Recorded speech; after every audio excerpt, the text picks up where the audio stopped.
Академия юных талантов приняла в своих стенах будущих врачей. В течение 2 недель детей обучат тому, о чем обычно не рассказывают в школе. Ребятам помогут определиться со специальностью и наглядно покажут, что значит быть медиком. Дарья Филитова в детстве мечтала стать врачом. В нынешнем виде Академия существует с 2019 года. Сюда регулярно съезжаются ребята из разных уголков республики. Традиционно в смене 25 человек, но иногда бывает и 50. За несколько лет существования центра здесь побывало множество одаренных детей. Спортсмены, певцы, активисты, теперь будущие медики. Медицинская смена – это тоже уже идея давняя.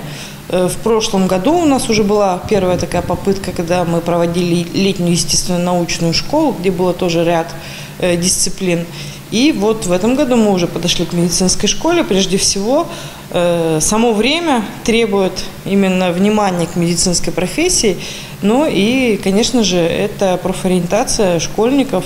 Анатомия, физиология человека, основы медицинской деятельности, химия. Программа разработана преподавателями медицинского института СГУ имени Петерима Сорокина. Есть теория и практика. Например, на занятиях медицинской химии детей учат оказывать помощь в полевых условиях. Ребята ставят опыты, чтобы освоить методы очистки веществ, возгонка, декантация и другие. Обучаем уже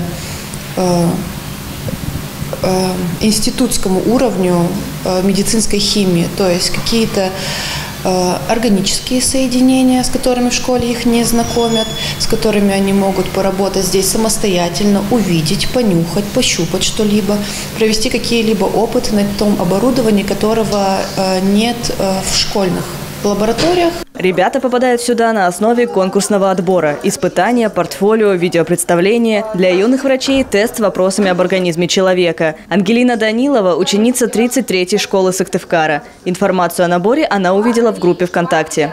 Я сюда захотела, потому что я хочу в дальнейшем стать медиком, то есть поступить в университет и стать врачом.